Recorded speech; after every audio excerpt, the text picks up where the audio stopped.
नमस्कार दोस्तों। आज हम कबीरदास जी के दोहे के माध्यम से जानेंगे कि वह कौन से गुण हैं जिनको हम अपने शरीर में धारण करके अपने जीवन को हम मंगलमय बना सकते हैं और इस मनुष्य रूपी जीवन को कल्याण कर सकते हैं। तो चलिए शुरू करते हैं आज का वीडियो। गुरु गोविंद दो खड़े काको लागू पाए, बलिहारी गुरु आपने गोविंद दियो बताए। अर्थात कबीरदास जी ने इस दोहे में गुरु की महिमा का वर्णन किया है। वे कहते हैं कि जीवन में कभी ऐसी परिस्थिति आ जाए कि जब गुरु और गोविंद दोनों एक साथ खड़े मिले। गोविंद यानी भगवान, यानी गुरु और भगवान दोनों एक साथ खड़े मिले, तब पहले हमें किसे प्रणाम करनी चाहिए? तो उस मुश्किल की घड़ी में यानी उस कठिन परिस्थिति में हमें गुरु को ही प्रणाम करनी चाहिए, क्योंकि गुरु ने ही गोविंद से हमारा परिचय कराया है।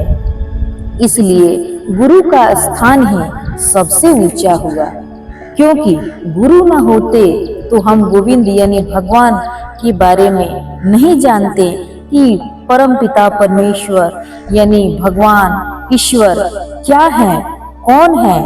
तो इसके बारे में यानी भगवान के बारे में जो हमें बताया है वही हमारे लिए ऊंचा है। इसीलिए हमें गुरु का ही दर्जा सर्वश्रेष्ठ देनी चाहिए, यानी सबसे पहले हमें गुरु को ही प्रणाम करनी। गुरु कुम्हार शिष्य कुंभ है, गड़ी गड़ी काठी खो, अंतर हाथ सहारा दे, बाहर बाहे चोट।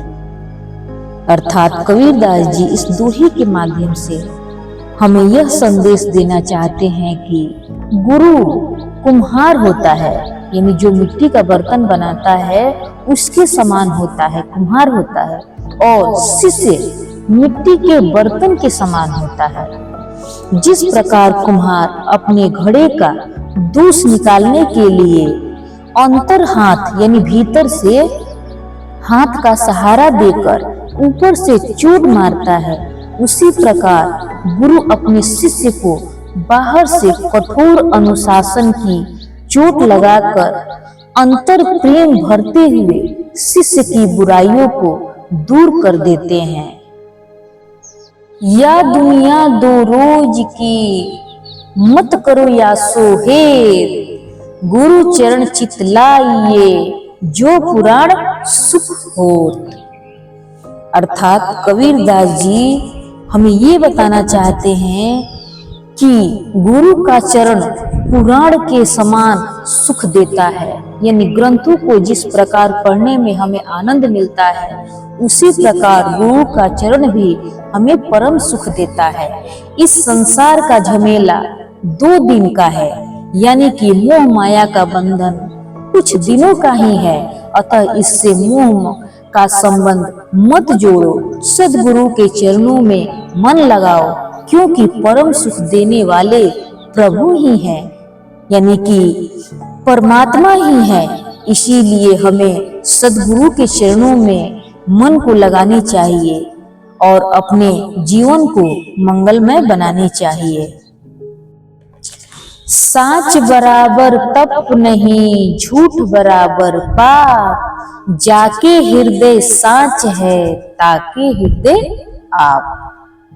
कबीरदास जी कहते हैं कि इस जगत में सत्य के मार्ग पर चलने से बड़ी कोई तपस्या नहीं है और न ही झूठ बोलने से बड़ा कोई पाप है, क्योंकि जिस हृदय में यानी जिसके हृदय में सत्य का निवास होता है उसी के हृदय में साक्षात परमेश्वर का वास होता है, यानी भगवान उसी के हृदय में निवास करते हैं, उसी के हृदय में रहते हैं। इसलिए हमें सदा परमेश्वर यानी कि भगवान का ध्यान करनी चाहिए और सदा सत्य के मार्ग पर चलनी चाहिए, क्योंकि सदा सत्य की ही जीत हुई है और सदा सत्य की ही जीत होती है। जहाँ दया तहाँ धर्म है, जहाँ लोभ वहाँ पाप, जहाँ क्रोध तहाँ काल है, जहाँ क्षमा वहाँ आप। अर्थात कबीरदास जी इस दोहे के माध्यम से हमें यह संदेश देना चाहते हैं कि जहाँ दया होती है वहीं धर्म होता है, जहाँ लालच होता है वहाँ पाप का वास होता है, जहाँ क्रोध है वहाँ सर्वनाश है। जिन लोगों के मन में क्षमा है वहाँ ईश्वर का वास होता है। इसलिए मनुष्यों को लालच, पाप, क्रोध नहीं करनी चाहिए, क्योंकि लालच पाप का कारण होता है और क्रोध सर्वनाश का। इसीलिए इन दोनों अवगुणों को अपने अंदर से निकाल देनी चाहिए। क्षमा तथा दया इन दोनों गुणों को अपने अंदर धारण करनी चाहिए, क्योंकि जहाँ क्षमा है वहीं ईश्वर है, यानी कि वहीं ईश्वर का वास है, और जहाँ दया है वहाँ कल्याण है। इसीलिए हमें सभी जीवों पर दया करनी चाहिए और अपने इस जीवन को यानी मनुष्य के जीवन को सफल बनानी चाहिए। क्षमा बराबर तप नहीं, संतोष से बढ़कर सुख नहीं, तृष्णा से बढ़कर रोग नहीं, जीव दया से बढ़कर धर्म नहीं। अर्थात कबीरदास जी का कहना है कि प्रेम के अनेक पर्याय हैं, यानी प्रेम के अनेक रूप हैं। करुणा, दया, वात्सल्य, स्नेह, सहानुभूति, किंतु प्रेम का पूर्ण रूप क्षमा है और क्षमा आत्मा का प्रकाश है। इसलिए हमें हरेक जीवों पर दया करनी चाहिए, न कि तृष्णा रूपी रोग अपने धारण करनी चाहिए, क्योंकि इससे बड़ा यानी कि क्षमा से बढ़कर, दया से बढ़कर कोई धर्म नहीं। मेरा ये वीडियो अगर आप सभी को अच्छा लगा हो तो मेरे वीडियो को लाइक कीजिए, मेरे चैनल को सब्सक्राइब कीजिए और ज़्यादा से ज़्यादा इस वीडियो को अपने दोस्तों में शेयर कीजिए, ताकि मेरा उत्साह बढ़ता रहे। तो चलिए मिलते हैं हम नेक्स्ट वीडियो में, तब तक के लिए धन्यवाद।